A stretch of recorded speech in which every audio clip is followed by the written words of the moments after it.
Gracias, presidente. Gracias a usted, diputada. Tiene la palabra el diputado Julio Franchi.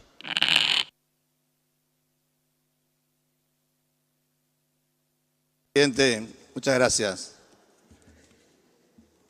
Hay una frase que dice: de buenas intenciones están plagados los cementerios. Y es una fuerte frase, pero que yo no la traigo solo para sacudir nada, sino para que nos haga pensar en profundidad. Y necesariamente, hablando de este capítulo, me viene a la memoria aquello de: voy a hacer temblar hasta las raíces de los árboles, voy a cambiar el ADN de la educación, educación, más educación, más educación. Ahora la nueva, que parece que tampoco va a ser cumplida, vamos por el 6+1. Y la verdad que es triste tener que reconocer esto y asociarlo a la frase que dije primero, porque no es lo que los uruguayos queremos, sin ninguna duda. Los uruguayos queremos que cualquiera de esas, o todas, se pudieran haber cumplido en realidad. Pero eso no va a ser posible jamás si simplemente son enunciaciones electorales, de campaña electoral, y no van acompañadas después con la realidad de apoyar reflejado en un presupuesto, por ejemplo, que esté acorde, de que esas intenciones en realidad van en ese sentido y por tanto hacemos los esfuerzos necesarios para que los dineros de acá, de allá y más allá los recolectamos y los pongamos en ese sentido. Acá no se ve eso claramente. Es más, el avance que nosotros entendemos que es un avance y que fue ratificado por el pueblo uruguayo en su mayoría, que fue la reforma educativa que propuso el gobierno anterior y llevó adelante, más allá de una crítica, en realidad fue consultada y el pueblo en su mayoría dijo que estaba de acuerdo. Sin embargo, eso acá se está pretendiendo desconocer en algunas partes. Y se están proponiendo cambios a aquel avance, que entiendo yo, del que mucha gente estuvo de acuerdo, la mayoría concretamente.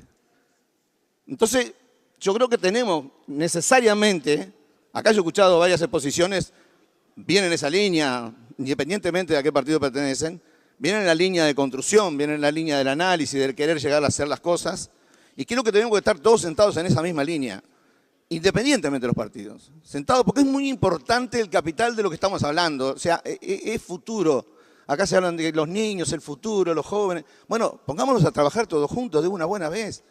Bajemos la bandera de estos líos y pongámonos de verdad a hablar, a trabajar para que las cosas lleguen a buen término. Independientemente de que las cosas también tienen que estar claras. Acá yo no tengo problema en enfrentarme verbalmente con ningún otro legislador porque pensemos diferente. Cada uno defiende lo que cree que es defendible. Pero las cosas hay que decirlas igual. Si no son reales, para mí por lo menos no son reales, yo lo tengo que decir. Y por tanto tengo que tener la oportunidad de que además me escuchen. Entonces, más allá de una convocatoria que queremos hacer a este diálogo más profundo, más fuera de este presupuesto, porque en realidad acá tenemos que pasarnos después a la acción, tenemos que hacer nosotros el esfuerzo junto con los representantes del Ejecutivo que sean para que desde este Parlamento se tiren líneas y se puedan llegar a aterrizar cuestiones serias, de análisis serio, profundo, independientemente de los colores políticos, para lograr cosas. Me está pidiendo una interrupción el diputado Esquepani, que yo se la voy a conceder, presidente, si usted me permite. Habíamos quedado que no dábamos más interrupciones, diputado, disculpe, pero el criterio era claro. El diputado Esquepani ya hizo uso de la palabra reiteradas veces en todo este bloque y la verdad que me distorsiona el continuado de la lista. Sí, el presidente puede impedir dar una interrupción porque esa solicitud. Puede interrumpir. Le voy a dar la interrupción. Estamos rompiendo todos los criterios y acuerdos de trabajo que habíamos sostenido hasta esta sesión. Puede interrumpir el diputado Esquepani. Señor presidente, en plena pandemia, con tapabocas, con careta, acá los diputados tuvimos 15 minutos para hablar. Y si anotábamos a otro para seguir tomando uso de la palabra, teníamos 30 minutos. Con distancia, con tapaboca y con careta. O sea, esta mordaza que se nos quiere aplicar, yo personalmente no la comparto, presidente, y se lo quería decir. No sé si ubican a quienes están aquí. Para la televisación se ve que es lo trascendente. José Olivera, presidente de FENAPES, Elvia Pereira, presidenta de la FUM. 24 de octubre del año 2022, fecha en que se suscribió el convenio salarial de recuperación entre la ANEP y el CODICEN, entre la ANEP y la Coordinadora de Sindicatos de la Enseñanza. Y yo voy a insistir en esto porque no podemos que se diga alegremente de que en el periodo pasado se perdió salario por parte de los docentes. No solo que no se perdió salario, al concluir el periodo se ganó en salario real. Y para eso esta foto es demostrativa. ¿O ustedes creen que estos dos sindicalistas, con los que tengo discrepancias obviamente, van a ir a firmar, a suscribir un convenio con el gobierno para perder? ¿En qué cabeza cabe? Los hubieran carneado en sus asambleas.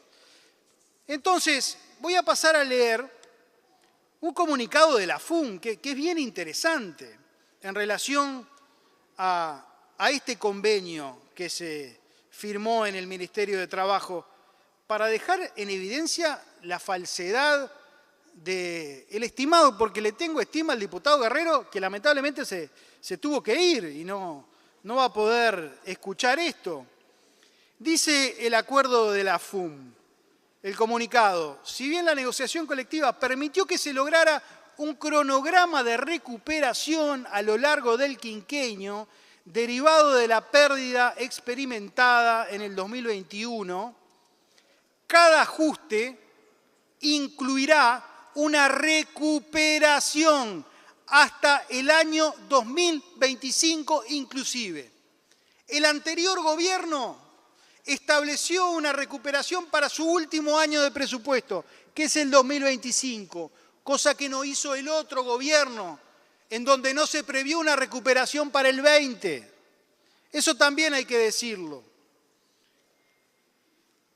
La FUM-TEP hizo fuerte hincapié en la reivindicación de eliminar las inequidades salariales. En efecto, la negociación colectiva, herramienta indispensable, institucionalizada del diálogo social entre gobierno, trabajadores y empleadores, permitió que siguiéramos avanzando en una reivindicación histórica, la corrección de las desigualdades retributivas internas de la ANEP.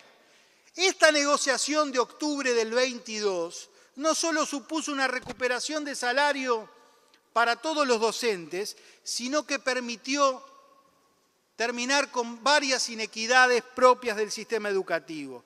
El convenio colectivo, sigue diciendo el comunicado, permitió que los directores, subdirectores e inspectores incrementaran en forma adicional al ajuste general previsto, en un 3,28. Que se incremente en forma adicional al ajuste general previsto el porcentaje de la unidad docente compensada de los maestros de tiempo completo de 40 horas en 3,5. Esto es diferencial al ajuste general. Que se incremente en forma adicional al ajuste general previsto para el porcentaje de la unidad compensada de los maestros de séptimo y sexto de educación especial de 30 horas, los maestros únicos de escuelas rurales y todos los grados de maestros únicos de escuelas rurales mal ubicadas de 40% en un 3,5. Y termina diciendo: esto es resultado de un largo proceso de acumulación de lucha y el compromiso inagotable de esta federación, pero sobre todas las cosas un logro colectivo. Tenemos muchos desafíos aún que nos mantendrán movilizados para seguir avanzando. ¿Ustedes creen que si hubiera habido una pérdida del salario real, la FUM, Elvia Pereira, actual consejera de la ANEP, senadora electa del Frente Amplio, hubiera escrito esto, hubiera firmado un comunicado? Señor presidente, los datos siguen matando relatos. Muchas gracias. Le restan 44 segundos, diputado. Presidente, bueno, habiendo dejado lugar a esa aclaración, que viene al caso por lo que está diciendo el sinceramiento y el aclaramiento para todos, vuelvo, insisto, al mismo camino. Más allá de esto, hay que buscar los mecanismos para que podamos trabajar todos para el crecimiento concretamente de la educación en general, con extensión territorial absoluta, porque no nos podemos olvidar, a veces nos centramos en cosas que las tenemos más a la mano y no nos damos cuenta de la dimensión que tenemos hacia adentro o hacia el total del país, donde hay situaciones bastante complejas, que no digo que las desconozcan, pero digo que desde acá no se ve concretamente, en acciones concretas, qué cosas se pueden hacer. Y capaz que podemos aunar esfuerzos todos, para lograr ese tipo de cosas. Gracias, presidente. Tiene la palabra, licencia. Dese cuenta del informe relativo a la integración del cuerpo. La Comisión de Asuntos Internos aconseja a la Cámara aprobar la siguiente resolución: licencia por motivos personales del señor representante Rodrigo Goñi por el día 13 de octubre de 2025, convocándose a la suplente siguiente señora Miriam Silva. Discusión, si no se hace uso de la palabra, se va a votar. Se está votando. 67 en 69 afirmativo. En consecuencia queda convocado el correspondiente suplente que se incorporará a la Cámara en la fecha indicada. Tiene la palabra la diputada Mercedes Long. Gracias, señor presidente. Trataré de ser breve. Todos los gobiernos, al final del ejercicio, si hacen una evaluación de la gestión, hicieron cosas muy buenas, otras no tanto, tal vez otras que fueron medio fracaso, pero es la realidad. Y bueno, y hay que reconocerlo, y hay que reconocer la realidad, pero también hay que reconocer las cosas buenas que se hicieron, las cosas positivas. No se puede tapar el cielo con un dedo. Y no nos olvidemos que el gobierno de la coalición, con la calle Pou al frente, tuvo una pandemia, que parece que tenemos memoria corta y parece que hoy hablamos a la ligera de la pandemia, con lo que eso significó para el país. Y recordemos también que había posturas de que teníamos que hacer como en Argentina, quedarnos en la casa y no trabajar y no hacer nada, y eso hubiese sido caótico total. Pero eso ya lo hemos hablado.